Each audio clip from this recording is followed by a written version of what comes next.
You're inside of the Ena Esco Show on Magic 807, the sound of Black excellence. It's your double E, Ena Esco. We're about to get verbally effective with a pastor that is now an author. You may know him, Ena Esco audience. I am talking about none other than the pastor of Light of Glory International Church, Pastor Stephen Brown. Welcome Thank you. to How the are Ena you? Esco Show. I'm great. How are I'm you? doing fabulous. Thank you so much for having me. I really appreciate this Thank opportunity. you for coming. Yes, ma'am. You know, I've been following you on socials Yes. for quite some time, and I feel like you're very engaged in the community, very engaged in your congregation, and that you connect well with people. And now you're an author. How does it Yeah. feel? Man, it feels great. I've been hearing that I should write books. I was going to write a book for a long time.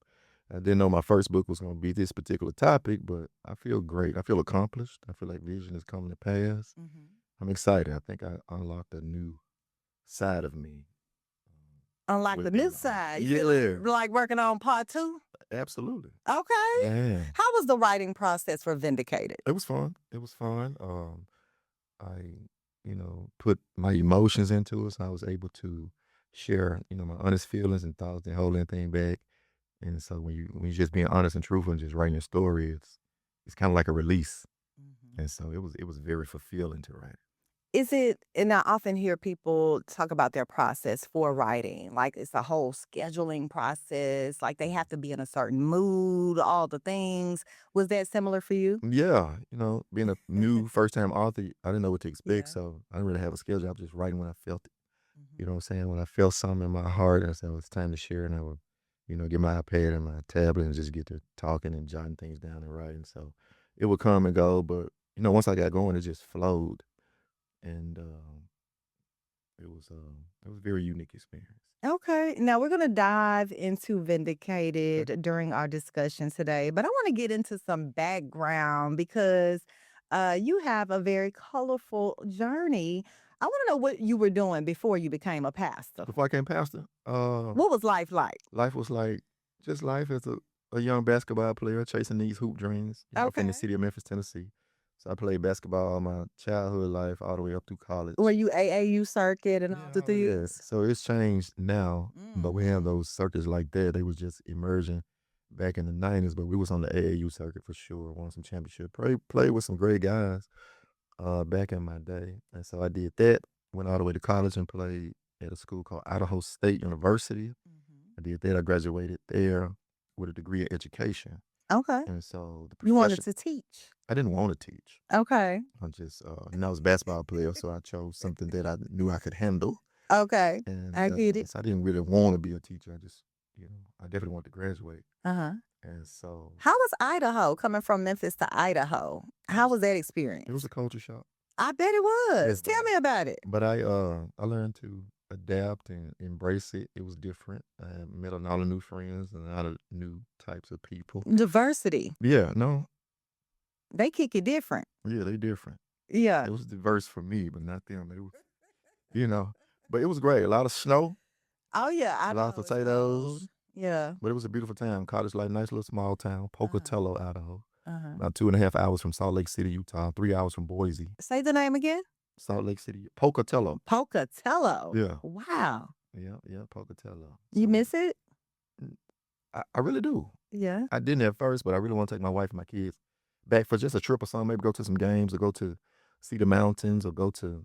I always tell them I want to take them to Yellowstone National Park. Mhm. That was a beautiful thing that we used to like to do as college students, just drive through Yellowstone How Park. far is And it from the campus? Yellowstone, Mhm. about an hour, hour and a half, maybe That 2 hours, ain't that because it bad. touches like 3 or 4 states. It touches Utah, Wyoming, Idaho, maybe one more. Okay. But you can just drive through and just touch all the states, and you see all the animals. It's a beautiful Yeah. experience. From Memphis to Idaho I for know, your right? college experience. How Yeah. could you choose that school? Well, I only had like 3 or 4 real college offers. I had Arkansas State, Arkansas Little Rock, UMKC, is Missouri, Kansas City, and Idaho State. And so with those other 3 schools, I think they had some coaches changes and some other stuff was going on. And so Mhm. I decided to go to Idaho because there was another guy from Memphis. His name was Cedric Robinson. He graduated Germantown. He was going, so I had another Memphian out there with me, and there was already an older Memphian out there. He was a senior. His name was Ron Harwell. So I was like, okay, I'm gonna go here with these Memphis guys, and Mm. maybe we can And you all challenge. built your own community, We did. Yeah. pretty much. Yeah. And when you think of an athlete in general, I'm a former athlete as well. Who you play? It volleyball. Okay. All right. I played here. I played in Millington, and also here at LOC. But it teaches you discipline. Yes. Does some of that discipline does it still stick with you today in your preaching Oh yeah, absolutely. and all the things? Oh yeah, everything that my coaches instilled in me, and my father. I had a father in the home, so I had strong men around me. When my father coaches, head coaches, assistant coaches, mentors, all that type of stuff. So, all of that stuck with me, still with me today, and I can feel it, even sense it. Know it comes out in my preaching or in my own mentoring when I'm mentoring the young guys, even the young ladies. A lot of people don't like my discipline style. Why It's is a little that? old school because I'm just used to, a harder type of discipline, holding people to a high level of accountability and standards, especially if you want to be successful and make it. I kind of know what it takes because, you're going to have to make the hard decisions and choices. It's not easy always for this generation. And I so, agree. yeah, I so agree. just, challenging them to hold them accountable, all that comes from athletics and just being challenged as a player. And was your dad a true disciplinarian? Yeah, he was. He wasn't quite as hard as the coaches, Yeah. but he was hard in his own way. Mhm. So I had a real strong dad in the house. But it takes a village, so I was getting it from everywhere in the home, and so he didn't have to really do too much because I was being disciplined and corrected so much by the coaches and even the men teachers in the school. Back then everybody would discipline you, That's right. and everybody would help you and try to steer you in the right direction. So I had Mhm. a lot of that, early on. Okay. Now tell me about your transition into preaching. How did this happen? Tell me. Yeah, it wasn't quite foreign as people think. Okay. Kind of, because it was like abrupt because I was living one way and doing my thing and chilling and just being a college student, and then boom, one day just kind of switched. But um, as a child, I was always the kid, that hung out and went to church with my dad. He kept me in church and stuff, and so I always kind of knew something was gonna happen with God or church. One day, I knew something was gonna happen. I was a kid in church. I always getting the prophecy. Who little boy is this? God Mhm. gonna use this little boy. Blah blah blah blah blah. Right. And so when I was about 20, 21 years old, is when I became a Christian or got saved for real, people say, and met the Lord for myself. Mm. And then I just dove into just building a relationship with God, read my word, and just praying a lot. Not really knowing what I was doing, just trying to connect with God the best way I knew how. And then from there, moving back home from Idaho, joined a local church with my parents. Moved back in with my parents when I graduated. I joined a local church and just kind of dove into church and ministry and things like that. And eventually ended up preaching my first sermon. Mhm. And a few years after that, started a tent ministry. I wasn't a pastor, but I did have a tent. Okay, tent Tent ministry. neighborhoods in Memphis. And when it was cold, we would go inside little community centers, hotel ballrooms. And when the weather permitted, we'd be back outside under the tent. So I did that for like 3 years, Wow. just evangelism type of thing, sending them to churches. And then ultimately, that movement kind of birthed our church, where we had to formulate a church because we saw a certain direction that the ministry was going. And Mhm. we've been doing that now 18 years. Our church celebrated that at April. Wow. Yeah, I've Congratulations. been doing it. I started the tent thing in 2005. So the 21 years I've had my own public ministry. Do you ever like dip back into the tent? Yeah, You know, I had a little take it back. reunion about 2 years ago. I did one. It Okay. was really nice, and I did it downtown right next to our church. Okay. That was the first time I had did it. It's a lot of work though. We didn't got spoiled now. Yeah, we need the nice air conditioned in there. Yeah. Oh God, you're. But we did one a couple years ago. It was fun, and I went. My congregation always hear me talk about the tent days, so Yeah. it's good for them to really experience that. I like that. I love that.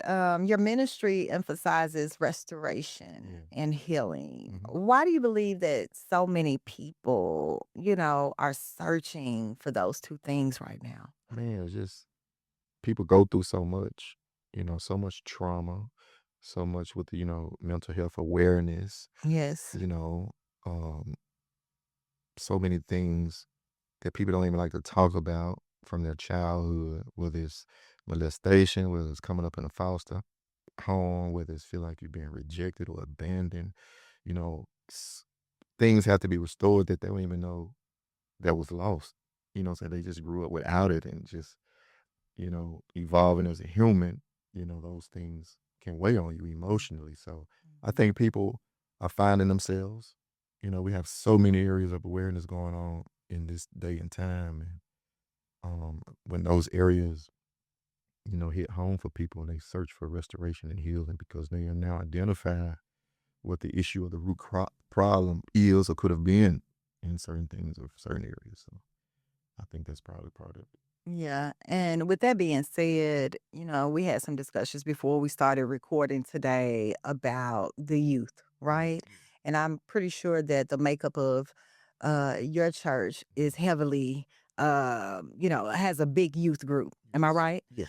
And one of the things that I often see that they struggle with is just mental wellness. That is like a resounding theme that we're trying to see how can we help and assist our students with, Right. for that particular demographic. What do you think are some of the ways that we can connect with them and help with some of that restoration? Right. Oh, They're struggling. yeah, they're struggling. I'm for all the programs and, all the things we set aside, therapy and counseling, all those things are great. But I'm also an advocate for the spiritual side. We just cannot negate that. You know what I'm saying? What I'm saying? And, our emotions are a big part of who we are. All right. I've been teaching this in my church. A lot of people talk about having unshakable faith, which is a great thing. Faith is very important, but we also have to have what I call unshakable emotions. Mm, And it's easier said than done, but it's a challenge for each and every person to recognize what's going on in their emotions and take control. Because if you don't take control of your emotions, they will take control of you. And so I think spiritual guidance and prayer and taking things to God is very essential on top of everything else we do in the natural with therapy and counseling and stuff like that. I just feel like we leave God out of the equation, then mhm. things just won't get better. That's true. That's So I true. know I'm big on prayer. People like, oh, we gotta do more than that. I don't know. Yeah. When you try to replace prayer with other things, I haven't seen it work Yeah. to the degree that we need it to work. Yeah. You know what? We have several students that are formulating or already have formulated different spiritual organizations. Mhm. On Fridays, they have prayer by the bell. Right. Dr. Earl Fisher has I'm chapel in every shout out Dr. Wednesday. Earl. Dean of Chapel, Dr. Fisher. Yeah. But there are some things in place. And Lemoyne College is deeply rooted in just faith and ministry. It was started by pastors and ministers and all the Yeah. things. So we try to, I think that Lemoyne College is going through a renaissance right now where we're trying to get back to some of those old ways Yeah. and trying to implement that into our students Yeah. and It works. how they lead and And the earlier the better. yes, the It earlier works. the I'm better. telling you. Okay. I feel you on that. Now, let's jump into your new book, Pastor Stephen Brown. Let's talk about Vindicated. Now, the Yes. title alone is so powerful, right? Yeah. What does Vindicated mean to you? To be free from all accusations. Pretty Ena much. Esco to be free from all accusations. Now, what were you accused of? Woo! And, and let's get into the real story. Oh What man. happened, Pastor Stephen Brown? See what had happened was Let's get to the nitty gritty. no, long story short, I got indicted on 2 counts of wire fraud. Okay. 2 counts of wire fraud. Each count carried 20 years apiece. So I was facing 40 years in prison. And over something that I did not do. And I know everybody say, I ain't do it, I ain't do it. But you're looking at a man who really didn't do it. That's some tough accusation. Yeah, it's a tough accusation. I was falsely accused. So it's vindicated. It's a true story about false accusations of federal trial and full freedom. Right. So long story short, they say you know, stole money or devised a scheme with a group of people to um, cause this money to cross state lines through wire transfers, which is wire fraud. And, I was in on the scheme. It was a deliberate plan from day one that even though we didn't qualify for this money, we was going to find a way to steal it. And that's what they accused me of. Wow. I tried to tell them, I said, "Man, that is not the case at all. You guys Okay. got this wrong." Mhm. They just didn't see it my way, and, they indicted me. You got indicted and spent a It's a little scary time word, and man. locked up. Little time. No, no, no, no, no, no. I did about 4, 5 hours in there. 4 or 5 hours. Hey, That's a long time. Listen, I can't do a day. how was those 4 or 5 hours? Like hell. It was hell. I'm in a federal prison. Not just, Wait. I ain't at 201. I'm down there on the other street. Front Street, is that front? Okay. By the river? Well, I It's feel like different. it's nicer than 201 though. I ain't never been to 201, so I don't know. I can't do now one on. We hear these horror stories about 201 versus maybe the Yeah, now I 50. did hear it's a little nicer. Okay. Yeah, I did hear that. So, when people who know the system, like, "Oh, you going to the Fed, you'll be all right." You Bro, I good? can't do a day nowhere. That's that white collar. Yeah, I can't do nothing. And so I was in there about 4, 5, 6 hours max, just Okay. waiting to see the judge. And then, I went for the judge and pleaded not guilty. And then they let you out on your own word, your own recognizance. And you don't know bond, nothing like that. You don't Yeah. play with them. It's like, "Hey, be back such and such day. We'll see you there." "Yes, Wow. sir. Yes, ma'am. I'll be back." Now, for charges such as these by the feds, wire fraud, Mm. how long was your process to really become vindicated? Was this a long? Yeah, it's about 2.5 years that we was fighting through Wow. this. I got indicted. They started investigating me in September of 22. Okay. All right. So 13 months, nothing shaking. They weren't hearing nothing I'm saying. They weren't trying to, cut no deals or work with me or nothing. And so I was like, I ain't finna plead guilty to something I didn't do. It's just something in my heart would not let me lie on myself to clear their books. Right? I was called the biggest fool in town. They're like, What's take the wrong with you?" deal, take the Yeah. deal. But it wasn't no deal. Yeah. Right? They just want me to plead guilty to this and they keep it out the news. They want to indict me, right? And so 13 months, September 22, all the way to October 23. That's when I woke up to an indictment. My attorney called me, "Man, they indicted you." I said, "Indicted who?" They were like, "You." I said, "I thought we had a little more time. They was waiting on having another meeting or something." They're like, "Nah, yeah, if it is, they can do what they want to do." So they just decided to indict you. So it was 10 of us who got indicted. Wow. In Mm. 2022. Now in Yeah, 20 so October 23 is when the indictment came. so in 23, you're an established pastor, a lot going on. How did that feel to get this indictment and knowing that you're innocent, but also knowing, hey, I got to be transparent with my congregation. Oh, Talk to me about some of those things. yeah, when the indictment hit, I was like, "Man, this is crazy." It shook my world. It rocked me to my core, my soul. And I'm like, "Man, what do I do? What's going to happen now?" Right? So I'm leading this congregation. My wife is looking at me, my children, my family, this community, the city. I'm chaplain for the Memphis basketball team at the time. Mm. And I'm like, "Man, what is this about to look like?" All right. And so, I had to dive into all these roles and put these hats on of keeping together my marriage and my family and my house and my church and just everything all at one time. I had to keep it all together and keep myself together. Okay. You're And mental. tormented. So Mm. much pressure was on me, so many tormenting thoughts, so many things coming through my head. You know what I'm saying? I don't know if people watching ever felt like they ain't want to live no more. I ain't never felt like that. I ain't never want to do nothing to myself. Still don't to this day. And I didn't then. But if I be honest with you and those who watching, I did pray a prayer like, "Lord, I can just wake up in heaven in the morning. I'll be cool."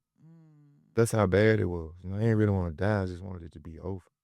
Yeah. You know what I'm saying? And so it was tough. What got you through it? God got me through it. And in a great support group around me. Yeah. And my wife, my children, my family, my siblings, my parents, and my congregation. 99% of them stuck with their pastor. Okay. I appreciate y'all, Lonje. And that little 1% now. You know, 9%, 1%, God bless you. God bless you. All the pastors and preachers who stopped calling me, God bless you. All the preachers who counseled me, didn't want me to come to their church and preach, God bless you. Yeah. And here we are today, We are fully today vindicated fully. with a new book. Yes. How are the book sales going? I was going great. Shockingly surprised. People say, "You ought not be shocked." I'm like, "I am." I told people I'm a new author. Don't know what I'm doing. No publishing deal, no marketing, just what I'm doing out the trunk and on social media. And That's how you do it these it's days, though. crazy. Yes. It was going crazy. We hit #1 on Amazon for the whole week. We was #1, several Congratulations. categories. Yep. And been selling out everywhere we go. I just set up a little vendor booth at different events. And we just slang them like hotcakes. You know what? I have always been told you write a book Yeah. paired with your journey. That's something that you can promote for the rest of your life. The rest of And your it's life. generational. Yeah, they won't die. This story will never die. Because it Yes. translates so many areas of people's lives. And this story will never get old. Because people are always going to feel like they've been falsely accused of something. People are always going to deal with torment. People are always going to deal with pressure on them. How do we handle it? People are always going to wrestle with their faith. People are always wrestle with, is God real? Is he ain't? Is he going to bring me through? People may not ever see the inside of a federal cell or a courtroom or face what I face, but they're going to face something that they didn't ask for, something that rocked their world, maybe a divorce or a death or a disease or anything. You never know. But this story really helps with anything that seems like wants to take you out. Yeah. Yeah. Now I haven't read Vindicated yet. I do plan you on wait? purchasing a book. I I've got got something that trying to tell you. You gonna get yours today. a signed copy. Yes. But my question is, I'm pretty sure there is a huge story behind how this all happened, how they involved you. There are certain players in this story that you probably know. There was some setup involved. It's a story to this. No, you smart. Now, do you feel like seeking revenge in any kind of way? No, not at all. Like, what does that look like? I already got my revenge. The vindication. Yeah, vengeance is mine. I will repay, say the Lord. Ain't no get back in me. Mm-hmm. You know what I'm saying? I'm good. No revenge. Because at the end of the day, God had to reveal this to me, though. At the end of the day, when I look back on them 2.5, 3 years of the process I went through, even to getting the book out, I just feel like God really want me to know that this wasn't even about me. It wasn't even about It wasn't you. about me. I appreciate now what he did in me through the process. But it was about everybody else, people connected to me, this generation, my family, my kids, people who follow me and listen to me. It's about them. And now they can benefit for what God developed on the inside of me throughout. Yes. It wasn't even about me. A big lesson. Yeah. You know what? We're here in Memphis 10, and there are other people that we know that are going through this same situation. Yeah. Some went to jail too. Okay, so what advice do you have for those individuals that are currently facing similar charges? Are they guilty or not guilty? Let's Since say the 2 sets of advice I have to give. Start with the guilty. If they did it, let's start with the guilty. yeah. Do not do what I did. Do not look at me. Do He not said, "Look at me." listen. 99.96% of the people who take the feds to trial lose. If you did it, you have no chance. Take what they give you. Listen to your attorney. Take the deal. Take the deal. Do you understand? If you guilty. Right. If you're guilty. Now, if you're not, If you are innocent, and I'm talking about 100% innocent, then you have to do what you got to do. If you can afford an attorney, go down swinging. That's my truth. If you're innocent, but a lot of people plead out because they can't even afford to fight. They don't have the money for a lawyer. you were blessed to have God's good. that attorney. Let's shout out to your attorney. Who was your Michael attorney? Show, the Show Law Firm. Come on, Big ups to Sean. Michael Show, my assistant attorney, Janika White Law. Okay, I know Janika. So Janika. Yeah, but Michael Show led the way, and Show Law Firm. Okay. My God, that's my friend. Like attorneys and clients really don't become friends. This is not how it goes. But me and Michael Show are now friends, and we have a relationship because we went through something that was very traumatic. And he just knew it was something different about me and my case, and I love that dude. Now, how can people purchase your book, Pastor Brown? You can catch me in church. No, I'm just playing. It's on Amazon. Yeah, catch me outside. I pull up on. Just go to Amazon.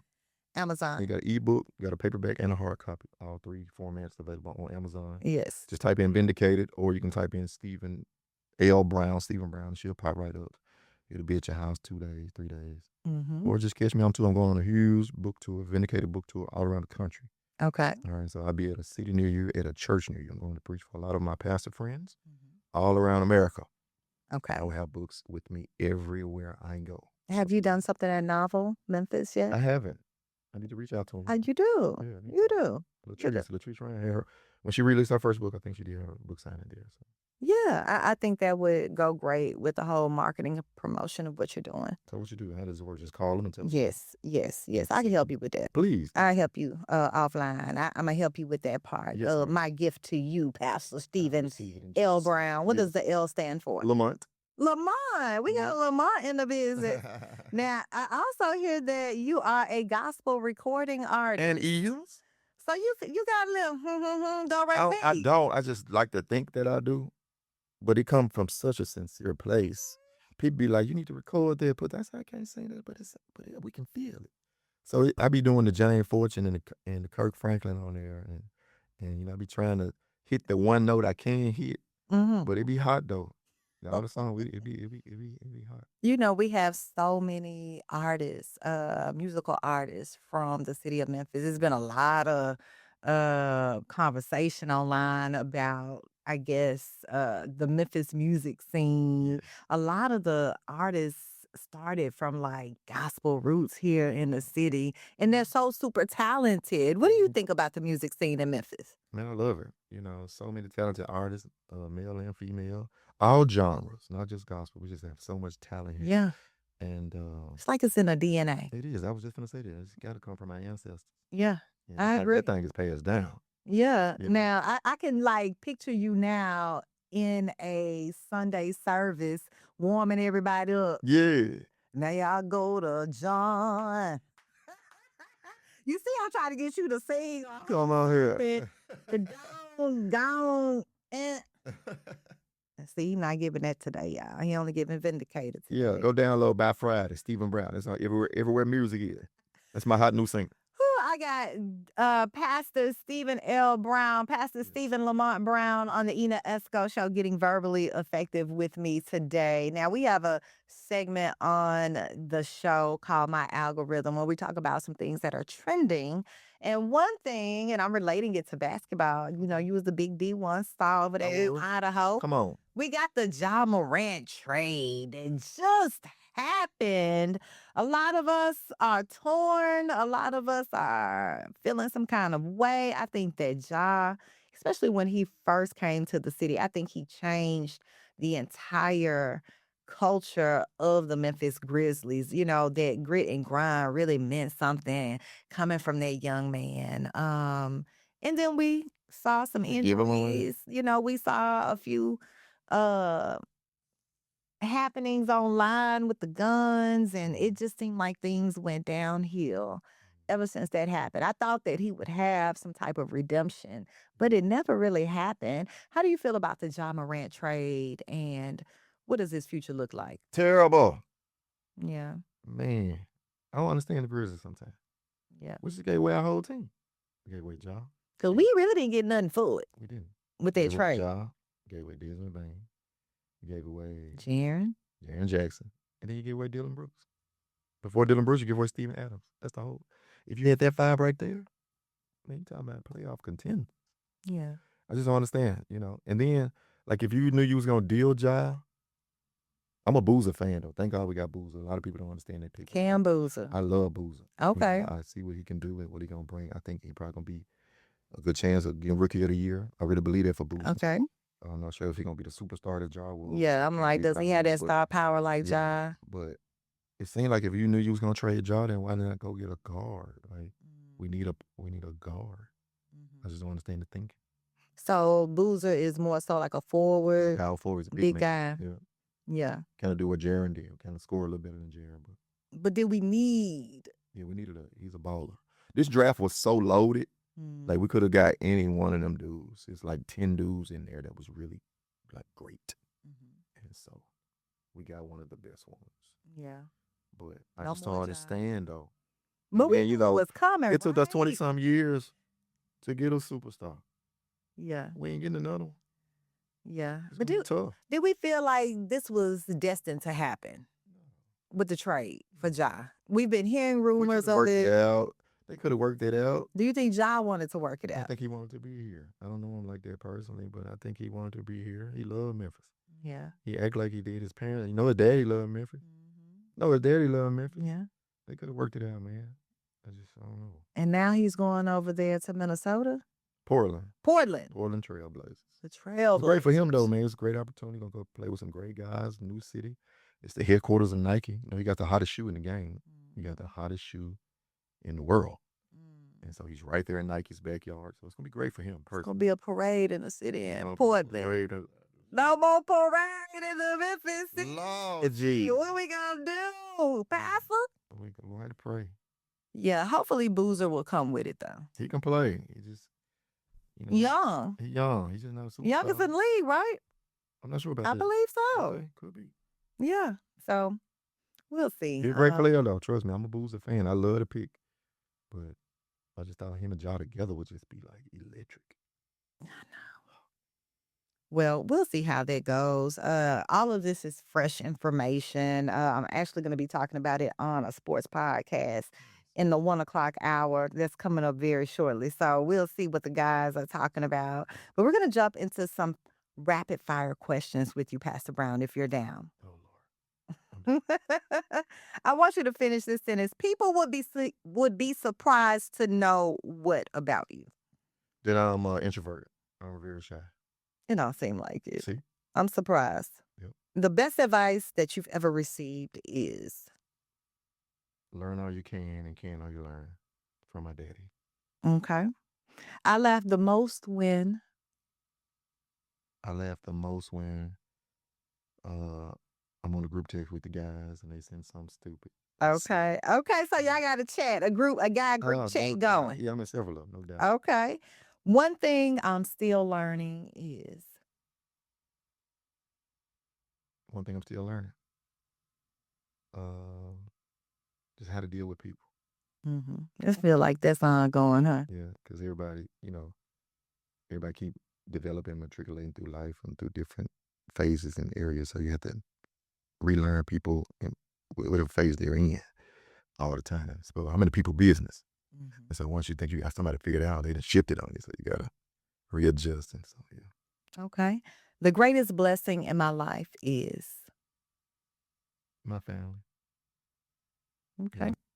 Yeah. Okay. And you talked about your support system, how you was able to get through this entire ordeal. Yeah, my family, my wife, my children, both my parents are still alive, and both my wife's parents are still alive. So boom, and all of my siblings are still alive. Yeah, that's a blessing in itself. When all is said and done, I hope people remember me as? A young man who trusted God through everything. And the not guilty verdict did not make me trust God more. I trusted God anyway. Okay. So their verdict didn't make me trust God anymore because I just believe God is real. All right. Well, I totally appreciate you, Pastor Stephen Lamont Brown is revealed on the Ena Esco Show. In closing, Pastor Brown, if someone watching today feels like that they've been falsely accused, overlooked, or they've lost hope, what would you say directly to them? Make sure you keep your emotions intact because that will happen. It has a chance or a possibility to happen in anybody's life. And so, you have to make sure that you take it to God in prayer. Try to keep your emotions intact as much as you can. If it's something legal, you must hire legal counsel. Do not make decisions on your own. If it's something legally, don't try to. Just because I'm innocent, I'm going to do it this way. No, it's a certain chain of command and protocols you got to go through. If it's some person out there in the street, don't do nothing crazy or silly. Think about your future, your life.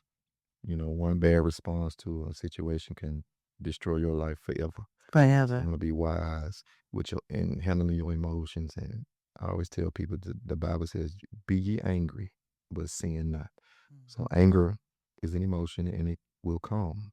But the way you handle your anger is on you. And it's very important how you do that. All right. Pastor Stephen Lamont Brown in the building. Say Lamont. Because you told me what the L stood for. I like to say people's middle name. The author of the new book, Vindicated. Make sure you go to Amazon and check it out. Read it today. Purchase the book. You may see him on your corner and popping it out the trunk. You Right. never know.